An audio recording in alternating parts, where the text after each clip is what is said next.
Cruises have never been more popular, and last year 1.5 million people chose a luxury holiday at sea. Cruises give you the chance to visit lots of fascinating destinations.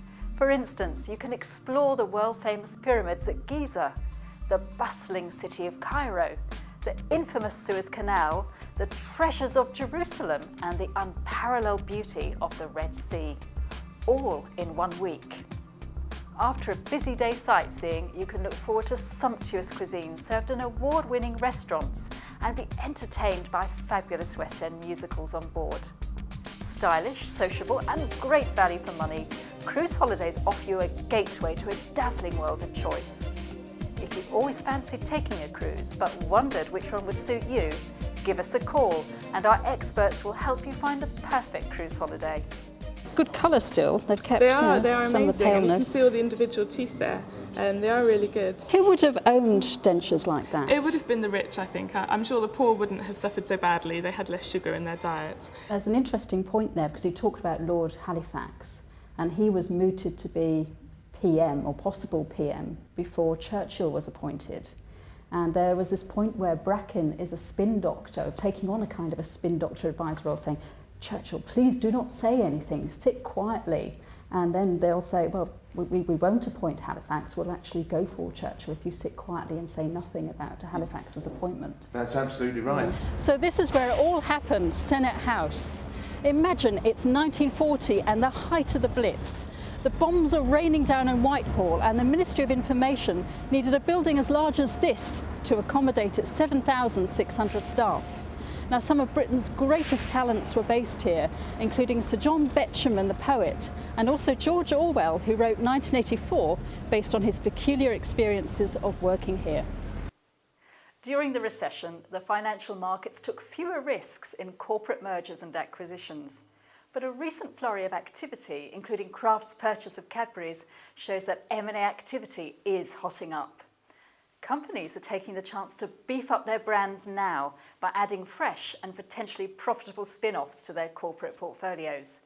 Last week, the outdoors firm Black's, best known for its tents and trekking equipment, announced it was considering an offer from Sports Direct, which owns the Sports World and Dunlop brands.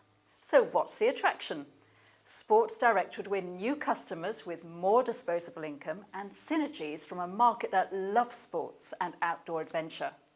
Also, as the recession has forced Black's to significantly reduce its operating costs, the offer is starting to look even more enticing for investors. We're just 6 weeks away from shared services going live in your team. That means big changes to the way you book your holiday or sick leave, pay invoices, order your stationery, or manage your team calendar. So what happens next? Your team shared services rep has dates for your training on the new system. You'll be allocated your own coach and your training will be tailored to your job.